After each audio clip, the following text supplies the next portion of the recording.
নারায়ণগঞ্জ জেলার রূপগঞ্জ উপজেলার গোলাকান্দাইল ইউনিয়নের আধুরিয়া মৌজায় এশিয়ান ডুপ্লেক্স টাউন কর্তৃক 3 ফসলি জমিতে বালু ভরাট বন্ধ, কৃষকদের লিজকৃত কৃষি জমি কৃষকদের নামে পূর্ণবহাল রাখা, নিরীহ কৃষকদের নামে রূপগঞ্জ থানায় দায়েরকৃত মিথ্যা অভিযোগ প্রত্যাহার ও ভূমিদস্যুদের দালাল হানিফ মোল্লা ও কাজল মিয়ার শাস্তি দাবিতে এলাকাবাসী মানববন্ধন ও বিক্ষোভ কর্মসূচি পালন করেছেন। আজ 28 ডিসেম্বর উপজেলার গোলাকান্দাইল ইউনিয়নের মাহনা এলাকায় এই মানববন্ধন ও বিক্ষোভ কর্মসূচি পালন করেন এলাকাবাসী। মানববন্ধনে গোলাকান্দাইল ইউনিয়নের বিভিন্ন এলাকার কৃষক কৃষানী সহ সহস্রাধিক লোকজন অংশ নেয়। উক্ত মানববন্ধন পূর্বক বিক্ষোভ সমাবেশে সভাপতিত্ব করেন গোলাকান্দাইল ইউনিয়ন কৃষক দলের সাংগঠনিক সম্পাদক ও কৃষক মোস্তফা ভুইয়া। এ সময় বক্তব্য রাখেন কৃষক হুমায়ুন ভুইয়া, হাতেম মোল্লা, মোকলেস ভুইয়া, ইব্রাহিম ভুইয়া, কৃষানী রুজিনা বেগম, শিক্ষার্থী সীমা আক্তার, তানিয়া, গোলাকান্দাইল ইউনিয়ন ছাত্র দলের সাবেক সহ সাংগঠনিক সম্পাদক অন্তর ভুইয়া প্রমুখ। কৃষি সম্পদ যা আছে সব শেষ করে লাইছে।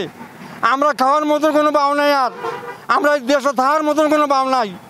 আমরা জীবন ভিক্ষা চাই, আর কিছু চাই না। আমরা জীবন ভিক্ষা চাই, আমরা কৃষি জমিন ফেরত চাই।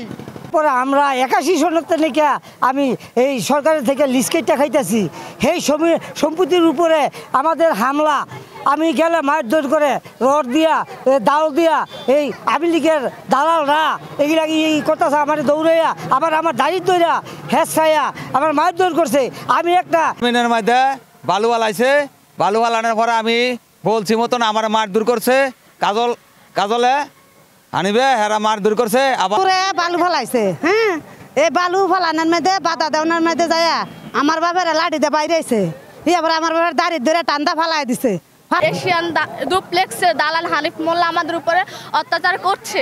তারা আমাদেরকে মিথ্যা মামলার ভয় দেখাচ্ছে যাতে আমরা এই জমি ছেড়ে চলে যাই। আমাদের বাচ্চা তাদের বাসায় ছুতে দিচ্ছে না, রাতে ভয় দেখাচ্ছে পুলিশ দিয়ে, এবং রাস্তাঘাটে বের হতে দিচ্ছে না। কোম্পানি আমরা গরিব মানুষ কাজ করে খেতে খামারে খাচ্ছি, এখানে আমরা ধান চাল করে খাইতাম। এখন তারা বালু ফালায় সবকিছু বইরা লাইছে, জোরা জবর করে আমরা এখন খেতের মধ্যে যেতে পারি না।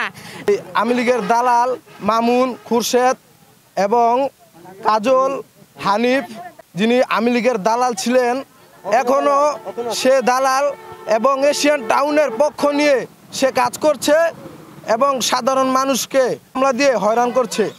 Report Enamul Haque, NAN TV, Narayanganj.